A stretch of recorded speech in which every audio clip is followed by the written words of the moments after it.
وياه في الجزئيات. حمد. بس لحظه ابو حمد، ايش رايك في كلام سوزة عن لجنه المنتخبات؟ والله كلام سوزة يبين ان رحيله اقترب.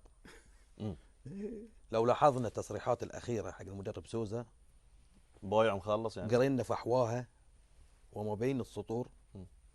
يوم تحدث في احد وسائل الاعلاميه تحدث عن تصريح الاخير عن عدم استدعاء اللاعب مهدي عبد الجبار، وقال اخر شيء كان مصاب 10 ايام وهو ما استدعى مهدي من خلال سنتين ضافوا، كان ياخذه بس مجرد لفترات ما كان يبيه لكي ينتصر الى رايه سوزة.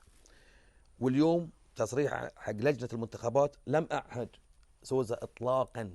سوزة من الناس المتزنين اللي كان يحسب له في الميزان. مو انت اليوم الحلقه في الميزان. نعم. انا دائما احب الميزان لان نعم. اللي يميلسي عندي ميزان شريط.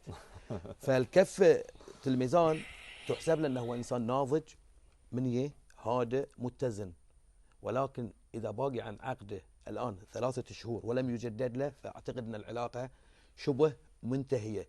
لذلك اعتقد اليوم سوزة مثلا ممكن يتكلم هذا الكلام. لو سئل سوزة قبل هذه الايام عن لجنه المنتخبات انا متاكد انه راح يكون الكلام